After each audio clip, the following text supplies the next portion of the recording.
pessoal, bem-vindos a mais um episódio. No episódio de hoje, a gente vai falar sobre o começo do começo do começo. O que tem que vir primeiro?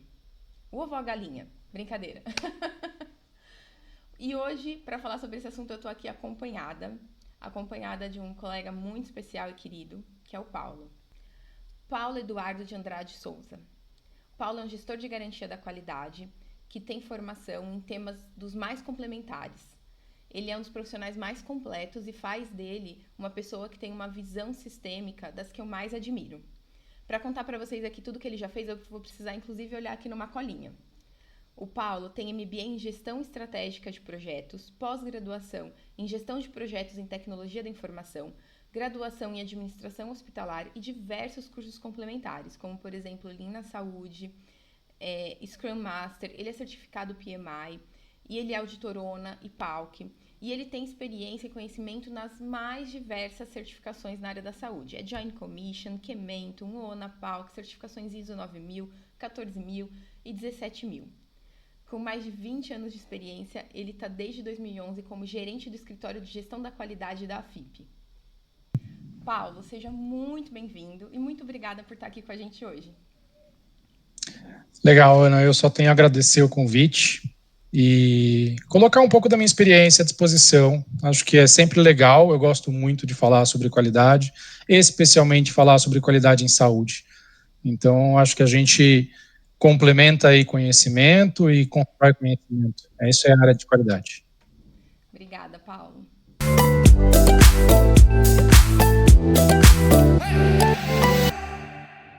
Nada como uma pitada de começo para realçar o sabor dessa conversa, né?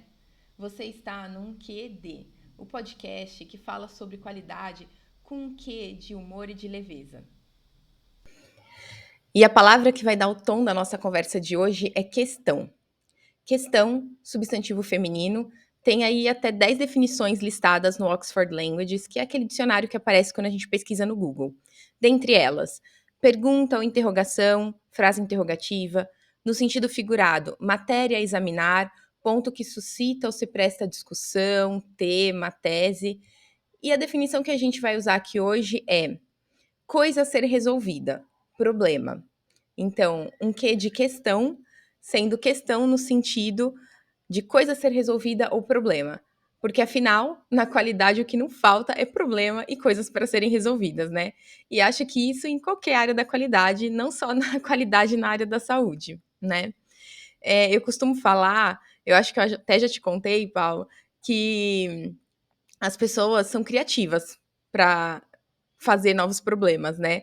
A gente resolve problemas antigos e problemas novos aparecem de formas que a gente nunca imaginou que pudessem acontecer. E nesse sentido, eu queria começar a nossa conversa explorando um pouco o que tem de comum entre o processo de melhoria contínua e o processo de resolução de problemas, no sentido de não conformidades, de inadequações, né, de erros. Então, Paulo, por favor, você pode me dizer se melhoria contínua e resolução de não conformidades tem alguma intersecção entre si? Vamos lá. É um tema bem legal de conversar. Daria tempo da gente falar por mais de uma hora sobre o assunto, mas eu sei que a gente não tem tudo isso.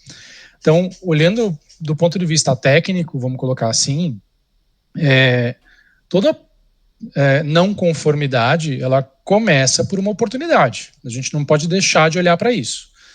E o que eu sempre comento, e aí pegando um gancho do que você falou sobre a definição, quando a gente fala de, é um problema é oportunidade. É assim que a gente tem que olhar. Da onde a gente tem que partir a partir daí, né? Do que a gente tem que partir quando a gente olha para um problema? O que eu posso ganhar com isso aqui? Por mais que seja difícil olhar para um problema, por mais que seja difícil notificar, e eu acho que esse é um dos grandes paradigmas que a gente tenta quebrar, olhar para um problema como uma oportunidade, notificá-la e aí, a partir daí, aprender com ela. Uma das coisas que a gente fala muito em gestão de projetos é lições aprendidas. E todo problema nos dá uma oportunidade de fazer uma melhoria. Quando a gente olha para a melhoria contínua, e quando a gente olha para essas oportunidades de fazer uma melhoria dentro de qualquer um dos processos, partir de um problema nos dá um ponto de saída que nos ajuda. Por quê? Porque eu tenho dados ali, eu tenho coisas que já aconteceram, eu consigo sair dali com uma lição aprendida.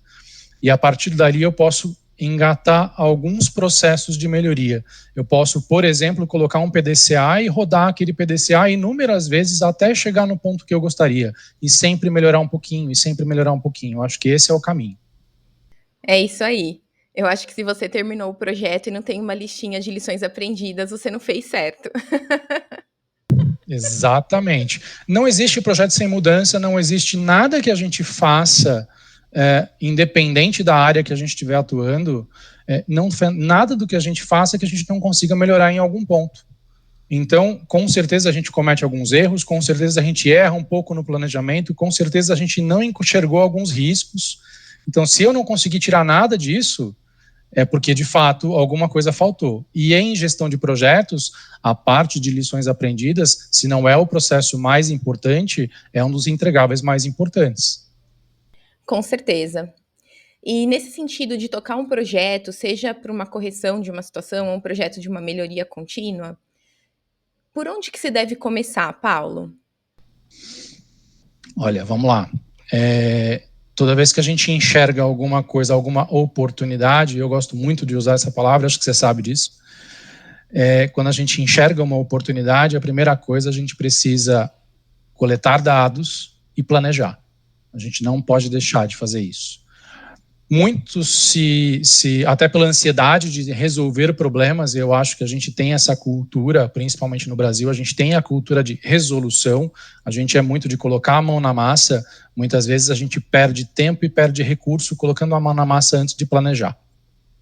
Muito se escuta que, mas a gente precisa resolver rapidamente. Resolver rapidamente não quer dizer sem planejamento. A gente não pode deixar de olhar para isso. É verdade, Paulo. É verdade. Nossa, quantas vezes eu já vi as pessoas chegando na minha mesa já com a resolução, já com como quer resolver o problema, sem nem entender direito ou explicar direito o que é o problema, né? E eu lembro muito, assim, nas investigações das inadequações, né? Isso acontecia com muita frequência. E a gente tinha que voltar, não, peraí, me conta primeiro o que é o problema aqui, vamos fazer todo esse caminho juntos, né? E eu tô aqui pensando, e eu me lembro de outras situações também, né? Não só das pessoas chegarem já com o que elas acham que é a resolução de um problema, ou também quando elas chegam com uma proposta de implantar mais uma forma de monitoramento e não a correção em si do problema, sabe? Justamente porque não fizeram esse trabalho lá no início de entender qual é o problema, para poder fazer sentido o plano de ação lá na frente, né? Então, queria saber um pouco de você, o que você acha de quais são os riscos, quais são os perigos de pular essas etapas, né? De já ir lá para frente na resolução sem ter entendido direito o problema, ou seja, sem começar do começo, no pleonasmo mesmo, né? Eu tenho feito eu tenho tido a oportunidade de fazer muitos treinamentos exatamente neste ponto. Por quê? Independente da área de atuação, a gente percebe claramente que as pessoas tendem a fazer, a agir sobre um determinado problema, sem necessariamente fazer o planejamento de uma forma completa, independente do tempo que você vai aplicar. E, de novo, pegando aí a gestão de projetos como algo que eu trago comigo muito fortemente, se eu não gastar ou se eu não investir o tempo no meu planejamento, eu vou acabar tendo que investir tempo e gastar, sim, tempo lá na frente fazendo ou refazendo alguma coisa. E aí, pegando o teu gancho aí, pegando a tua pergunta, o que a gente precisa efetivamente fazer é olhar para a situação de uma maneira crítica, com dados, olhando de cima, olhando de fora, enxergando principalmente quem são as pessoas envolvidas e levando para essas pessoas o problema para a gente determinar junto quais são as melhores soluções. Como você disse, muitas pessoas chegam na nossa mesa com a solução ou muitas vezes com o que eu tenho para fazer já e já começando a fazer, quando já não fez alguma coisa, né? E o que a gente precisa como gestores, principalmente gestor de projetos, gestor de qualidade, independente do gestor ou gestor do processo em si, trazer tudo aquilo para discussão com as pessoas que precisam trabalhar, com as pessoas que têm as respostas do processo e colocar tudo no papel. E aí, sem burocratizar muito, sem olhar para isso como uma burocracia, colocar no papel no sentido de, muitas vezes, um planejamento na mesa com essas pessoas, de uma forma resumida, já vai te dar um bom caminho para você ir melhorando esse processo passo a passo. Lista de tarefas, aí a gente pode enumerar diversas ferramentas que a gente já conhece, já consegue utilizar no dia a dia, mas principalmente olhando para aquilo que eu preciso fazer de forma crítica, com dados na mão, entendendo o que efetivamente é o problema e principalmente olhando para a nossa análise de causa, enxergando causa raiz, que eu acho que é o maior dos desafios, é efetivamente trabalhar sobre causa raiz, a efetiva causa do problema. A gente trabalha muito nas causas erradas, a gente acaba trabalhando nas causas erradas e amanhã a gente tem o mesmo problema e não sabe por quê. É bem por aí mesmo, né, Paulo? E sabe que enquanto você estava falando aí, fazendo todo esse paralelo com análise de causa raiz e gestão de projetos, eu fiquei aqui desenterrando umas coisas na minha cabeça da minha formação de PMI também. Tô aqui tirando a areia de cima enquanto você fala. E comecei a fazer um paralelo aqui entre os jargões utilizados entre as duas áreas, né? A gestão de projetos e a área de qualidade. Me ajuda aqui, vê se me corrige até, Paulo, se não é isso. Mas eu lembro que quando a gente vai começar um projeto, a primeira coisa é definir o escopo do projeto e depois listar os stakeholders. Antes da gente ir para a parte lá de listar as ações e para cronograma, responsáveis, ações, né, tudo isso. A primeira coisa é a definição do escopo do projeto. Porque se não tiver bem definido, a gente não vai entregar o que se espera, né, daquele projeto. Então, esse é o ponto principal, e me parece que está relacionado dentro da qualidade com essa etapa de definir qual é o problema e de analisar a causa raiz, chegar na causa raiz de fato. Isso é definir o escopo do projeto, né? E como você trouxe aí, tem que estar junto, tem que estar na mesa os donos do processo, que são os stakeholders, né? Vão ser os envolvidos, os participantes. Não tem como seguir sem eles. Faz sentido esse paralelo aqui que eu estou fazendo entre os termos das duas áreas? Faz muito sentido e a gente não pode esquecer de um ponto bem importante nisso tudo, que é a gestão de comunicação e gestão de risco. Né? A partir do momento que eu consigo elencar quem são as pessoas envolvidas, eu preciso de uma boa matriz de comunicação, ou seja, quem eu vou comunicar, em quanto tempo eu vou comunicar e o que ele precisa efetivamente saber, mas principalmente quais são os requisitos de qualidade desses caras. O que cada um precisa, né? E aí, pegando de novo, fazendo esse link que você fez com a área de qualidade, resolução de problemas, que é o nosso mote de trabalho aqui, a partir do momento que eu tenho um problema, quem são as pessoas que eu preciso comunicar, em quanto tempo eu preciso comunicar e quais são os requisitos de qualidade, porque cada um tem uma necessidade diferente quando eu trato um problema. Né? Pegando aí problemas, a exemplo da nossa área de atuação dentro da área de saúde, e eu tenho um problema de comunicação dentro de uma instituição de saúde, por qualquer que seja o motivo, eu tenho que saber quem precisa ser comunicado, quais são os requisitos de qualidade de cada um desses stakeholders. Então, olhando para dentro de um hospital, por exemplo, eu preciso comunicar o médico dentro daquilo que ele precisa saber, eu preciso comunicar a enfermagem dentro daquilo que ele precisa saber, o fisioterapeuta, o TO, enfim, todos esses profissionais que estão dentro desse problema ou fazem parte deste problema de alguma maneira e cada um deles tem uma necessidade diferente. Nossa, Paula, é verdade. Você trouxe aí pontos muito importantes aí para esse caminho de fato resolver o problema de vez, né? De tocar um projeto, uma investigação e ser resolutivo, né? Todos esses pontos aí, como gestão da comunicação, gestão de risco, gestão de mudanças dentro de um projeto, eles são essenciais, né, para o sucesso do projeto. E eu acho que dá assunto para gente aqui, ó, e longe, né? E voltando aqui para aquela sua fala que você trouxe aí antes sobre as ferramentas, né? Você até comentou, nossa, agora que dá para abrir um leque e listar aqui várias ferramentas da qualidade.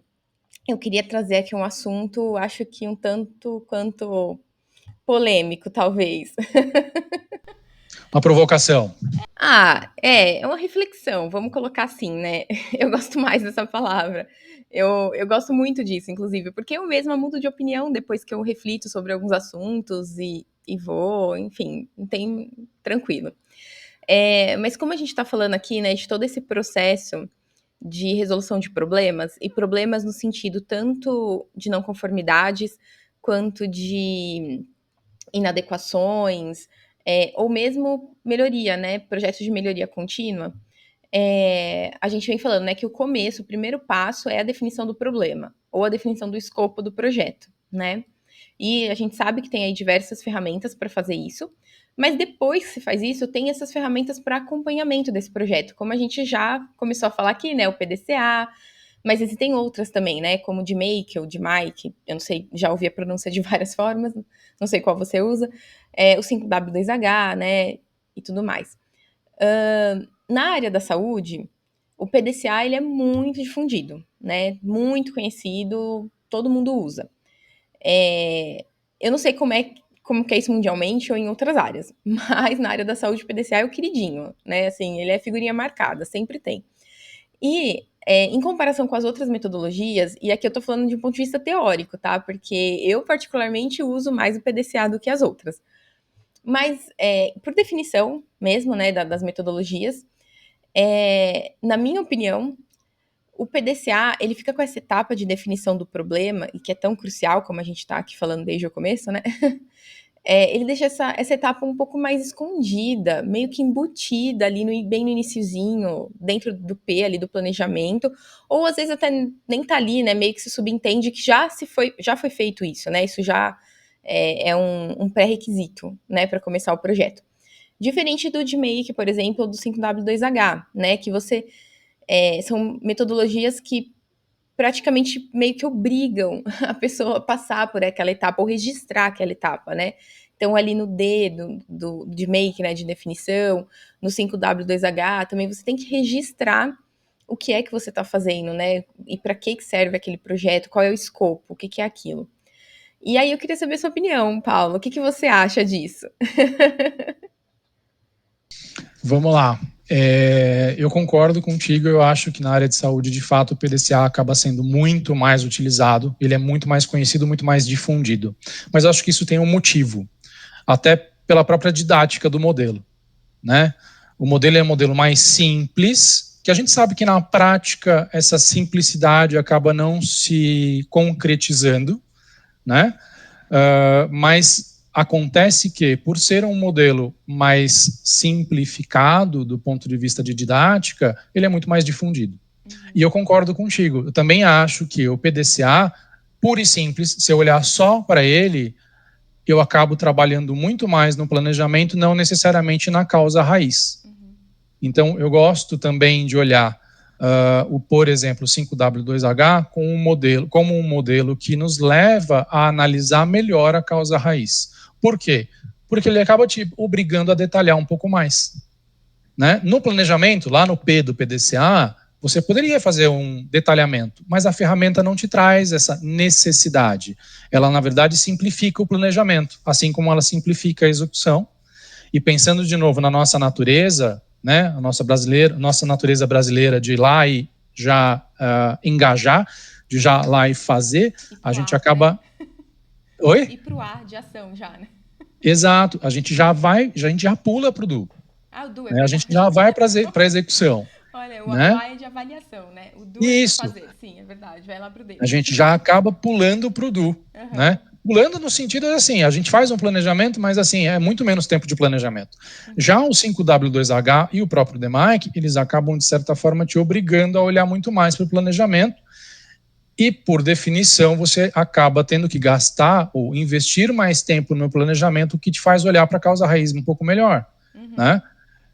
Eu concordo, entendo e acho que, assim, no fim das contas, a minha sugestão é sempre trabalhe com 5W2H e com o PDCA como apoio, para você sempre ciclar o conhecimento.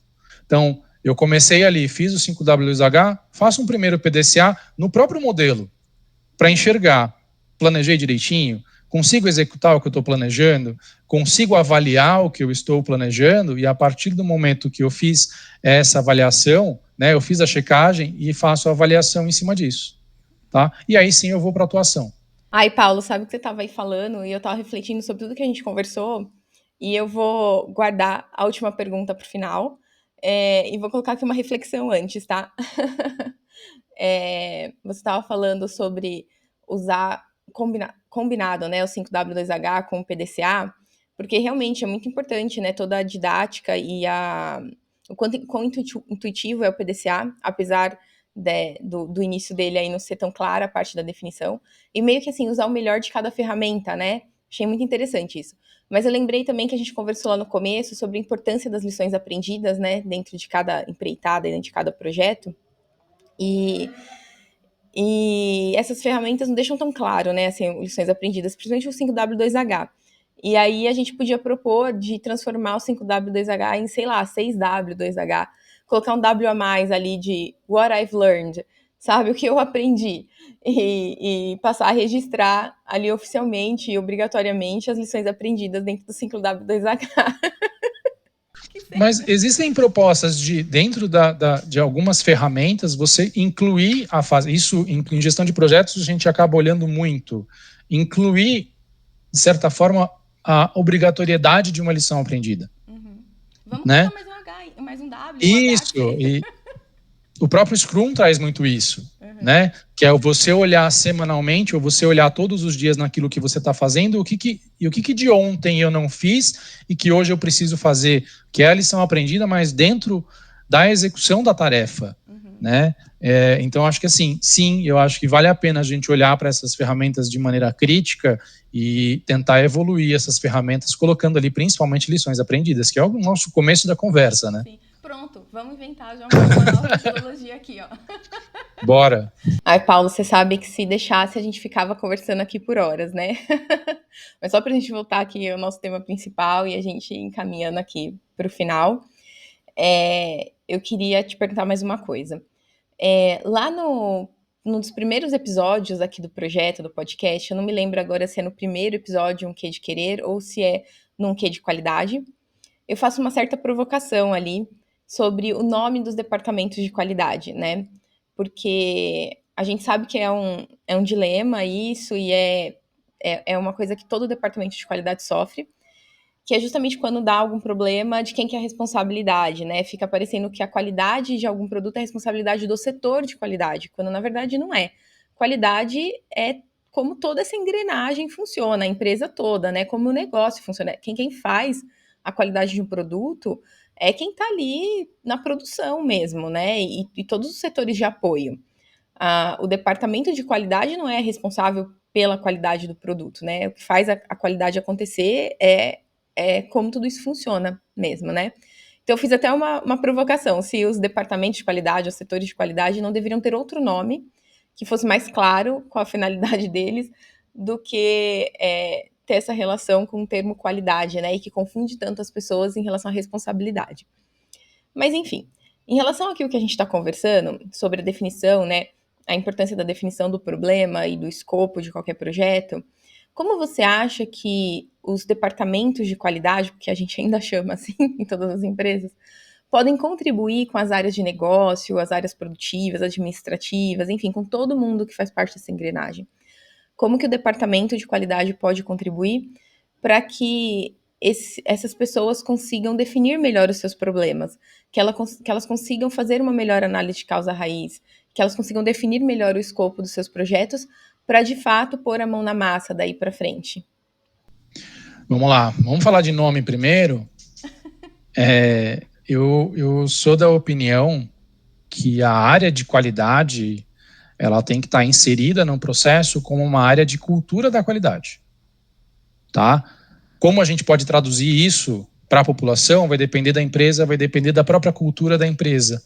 Então, não dá para a gente cravar assim, não. A área de qualidade tem sempre que chamar cultura da qualidade. Eu só não estou tentando tirar aquele estigma do escritório da qualidade, aquela coisa que vem da indústria, que vem daquele setor, né, que é um setor quase que uma entidade dentro da instituição, normalmente ligada à diretoria ou ligada à presidência, e que, não, a gente tem que estar inserido no processo de alguma maneira para tentar ajudar a cultura da qualidade a se amplificar. Fazer com que as pessoas entendam por que elas estão fazendo aquilo e não só fazer porque eu preciso de um selo, eu preciso de um certificado, eu preciso de auditoria, né? Eu vou me preparar porque na semana que vem eu tenho auditoria, para a gente tirar esse peso e fazer com que ela funcione de forma cultural, né? As pessoas entendendo o motivo pelos quais a gente existe dentro das empresas e não o contrário, né? Então, esse é o primeiro ponto. E eu acho que é isso, é assim que a gente vai ajudar as empresas a melhorarem continuamente. É, de fato, fazendo a cultura da qualidade acontecer. E aí eu acho que entram as ferramentas que a gente utiliza hoje, né? Treinamento, a gente buscando ferramentas hoje de inovação, estando inseridos nos grandes projetos da empresa, mas com um olhar para pessoas. Eu acho que a gestão de pessoas e a qualidade precisam andar juntas, independente de qual é o processo, de como as coisas funcionam em cada uma das culturas. Mas a gestão da qualidade era precisa andar junto, olhando para a necessidade de quem está ali executando as tarefas, né? Enxergando efetivamente o que eles precisam para colocar a cultura da qualidade para funcionar. Então, a gente fala muito, quando a gente fala de qualidade, a gente fala de documentos, não conformidade, formulários, auditoria, tudo isso tem que fazer sentido na cabeça do colaborador. E a gente só consegue explicar para ele, fazer ele entrar nesse jogo, explicando a importância disso. Explicando na área de saúde, a gente fala muito sobre segurança do paciente. Então, assim, ele precisa entender qual que é a contribuição dele para a segurança do paciente acontecer. Tá?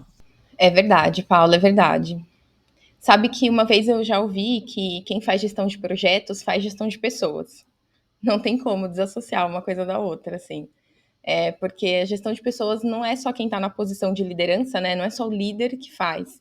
Todo mundo que interage com alguém, você faz a gestão daquela interação, né, com a pessoa. Então não tem como. E sabe que você estava falando tudo isso, e essa nossa conversa me fez lembrar de vários momentos em que eu tive contato com a sua equipe, né, quando a gente trabalhava juntos, e que vocês fizeram esses investimentos em desenvolvimento de pessoas e de formas diferentes, né? Seja ali no 1 a 1, né, chamando para um treinamento individual e ajudando a pessoa a percorrer aquela ferramenta, sabe? Pegando na mão, mesmo fazendo junto, explicando cada etapa. Além do investimento em tecnologia, né, em embutir ferramentas dentro do sistema, para que fique fácil o uso, então não é um treinamento só teórico, né? E os treinamentos coletivos mesmo, né? Assim, de colocar todo mundo lá e falar sobre o assunto, e colocar dinâmicas, fazer treinamentos diferentes. Então, assim, foram vários momentos que eu consegui lembrar de interações com você e com a sua equipe nesse sentido, né? Do desenvolvimento de pessoas. Eu não tenho a expectativa de amanhã não ter não conformidade ou não ter problemas. Eu tenho a expectativa, sim, de ter problemas diferentes. Por quê? Porque eu entendo que se eu tiver um problema diferente amanhã, é que este problema que eu resolvi hoje, eu atuei sobre a causa raiz daquele problema e ele não vai se repetir. E eu acho que é meio que acaba sendo uma boa forma de mostrar para as pessoas a importância da análise crítica e a importância de verificar a causa raiz de um determinado problema. Nossa, Paulo, que aula! Acho que a gente não precisa nem estar numa sala de aula com uma apresentação, carteiras, nada formal, para ter uma aula, né? Toda vez que eu converso com você, eu tenho essa sensação. Eu tenho boas memórias, assim, de diversas vezes que a gente conversou, em que eu saí da conversa com mais conhecimento, ou que você me ajudou a ampliar meus horizontes, ampliar a minha visão de determinada situação. E eu só tenho a agradecer por isso e por você estar aqui hoje. Muito obrigada. Eu acho que, assim, todo esse nosso bate-papo hoje foi riquíssimo, foi, assim, excelente. Para quem já conhece do assunto, eu acho que foi sensacional, assim, para consolidar e amarrar alguns pontos. Para quem está começando, então, nossa, assim, valeu, foi uma conversa aqui de ouro, com vários insights, várias coisas, vários pontos importantes para a pessoa poder ir atrás e mais a fundo em cada um dos assuntos, né? Foi sensacional. Muito obrigada mesmo pela oportunidade e por você ter aceitado o convite de estar aqui hoje. Legal, Ana. Eu posso te dizer que isso é mútuo. Sempre que a gente senta para conversar sobre qualquer um dos assuntos relacionados à qualidade, a gente acaba estendendo o assunto e ampliando a discussão. Isso é bem legal, isso é sempre muito positivo. Concordo contigo, acho que tem muito conteúdo, muita coisa que, para quem já conhece, para quem já está inserido na área, principalmente, eu espero que a gente tenha conseguido, de alguma maneira, ampliar um pouquinho a visão. E para quem está entrando na área, para quem está se formando, ou até para quem está buscando uma área e tentando entender um pouco mais de qualidade, que eu acho que é um pouco da cara do podcast, inclusive, né? Um pouquinho do início de como funciona tudo isso. Eu realmente espero que isso sirva de inspiração, porque a área de qualidade, eu falo isso com muita tranquilidade e muito orgulho. A área de qualidade me deu e me dá muitas oportunidades. Primeiro, de conhecer processos que eu jamais imaginava que eu fosse me aprofundar em entender, né? Mas principalmente em conhecer muitas pessoas, então conhecer de fato as instituições, mas não do ponto de vista formal, é entender como as coisas funcionam de verdade, né? E o que a gente pode fazer para cada vez melhorar um pouquinho mais cada um dos processos. Isso, para mim, sempre foi uma oportunidade importante que a qualidade me deu. Super me conecto com isso também, Paulo. Muito obrigada. Eu que agradeço. Bora encaminhar para o encerramento desse episódio? Eu achei sensacional que eu dei uma escorregada ali entre o português e o inglês e acabei me embananando entre as letras do PDCA, porque é uma ótima oportunidade da gente rever o que são cada uma das letrinhas, cada uma das etapas dessas ferramentas que eu e Paulo conversamos aqui hoje.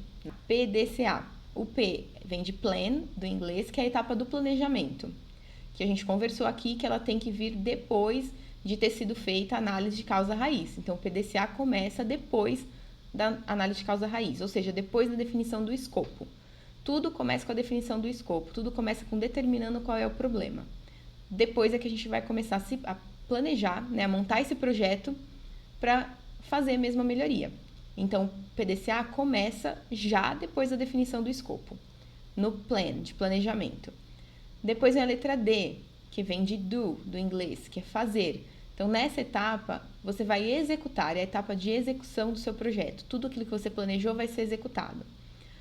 A letrinha C vem da palavra check, da palavra de conferir, checar, né? Se tudo que está acontecendo deveria acontecer como está mesmo planejado, né? Se tudo está dentro do esperado. E depois a palavrinha A, que vem de agir. E esse é o nosso PDCA. E o PDCA, como o Paulo falou, tem sempre que ser um ciclo. Ou seja, a gente sempre tem que detectar alguma melhoria e começar de novo e sempre isso ir rodando. Isso é a melhoria contínua. Dentro de um projeto, a gente terminando lições aprendidas, que devem ser usadas no próximo projeto, né? Então é sempre cíclico.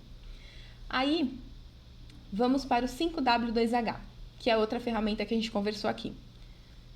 De uma forma bem simplificada e rápida aqui, o 5W2H vem das palavras em inglês que começam com a letra W ou com a letra H, que são aquelas palavras em português, a maioria aí começa com a letra Q, que são aquelas palavras que não permitem a resposta com sim ou não, sabe? Ou seja, são as tais das perguntas abertas. Então eu vou ler aqui todas para vocês, para a gente não esquecer de nenhuma. Mas a gente depois, num outro momento, vai ter um episódio para conversar sobre essas outras etapas e o que significa cada uma delas e outras ferramentas para serem usadas dentro dessas ferramentas, tá bom? Aqui é só para a gente relembrar o que significam as letras mesmo. Então vamos lá, o 5W2H os 5 Ws vêm de who, em inglês, que é quem, ou seja, para você definir quem são as pessoas, os stakeholders que a gente estava conversando aqui, os responsáveis por cada uma das ações e tudo mais. When, que é quando.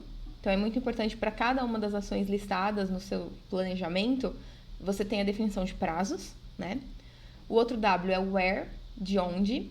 Então, você tem que definir muito claramente onde aquilo vai ser executado. Depois vem why, que é o porquê aquilo tem que ser feito. E é aqui nesse ponto que a gente estava conversando que deixa claro a análise de causa raiz. Porque você tem que registrar o porquê aquilo tem que ser feito. Logo, você fez uma análise de causa. Você entendeu o porquê aquele problema aconteceu e o porquê você tem que fazer aquela ação. O what, né, que é o que. Então, é a sua ação que vai ser realizada, o que precisa ser feito, vai estar ali listado. E aí vem os 2 H's, que vem de how much, que é quanto custa, e de how, como você vai fazer. Agora, a outra ferramenta que a gente falou, né? O de make, ou de mic, the mic. Eu não sei direito qual que é a pronúncia, já ouvi diversas formas diferentes. Ele é muito parecido com o PDCA, vocês vão ver. Mas ele tem essa primeira letrinha, que é o D, que é esse diferencial que eu e o Paulo estávamos discutindo. O D, ele vem de definir, define em inglês, né? A segunda letra, que é o M, ele vem de measure, que é medir. E o A de analyze, que é analisar. O I de improve, que é melhorar. E o C de control, né, que é o controle. E ele também é cíclico. Então, você vai definir um problema, você vai medir esse problema, vai analisar, vai trabalhar na melhoria desse processo e vai controlar, e vai acompanhar. E aquilo que dentro do seu controle você vê que ainda pode ser melhorado, roda o ciclo de novo, certo? Então é isso, gente. Muito obrigada por terem acompanhado a gente até aqui. Esse foi um quê de questão. Você quer contribuir com o projeto? Já sabe, curte e compartilha aí, onde você estiver acompanhando, assistindo ou ouvindo o podcast. Você também pode entrar em contato comigo pelas redes sociais, no Instagram, Um Quê de Qualidade, ou no YouTube, com esse mesmo nome, Um Quê de Qualidade. Lá você pode comentar, ou pode me mandar mensagens com alguma sugestão, alguma reclamação, alguma crítica. Tudo isso ajuda o projeto a chegar para mais gente e se tornar melhor. Se eu falei alguma coisa de errado e ainda não corrigi, pode me mandar lá. Eu vou ficar feliz em corrigir. Agora, se você lembrou de uma palavra com a letra Q e quer me desafiar a conectar essa palavra com a qualidade, desafio aceito. Me manda lá no Instagram ou no YouTube e eu vou trazer aqui. Eu aceito o desafio de conectar qualquer palavra que comece com a letra Q com alguma ferramenta ou conceito de qualidade.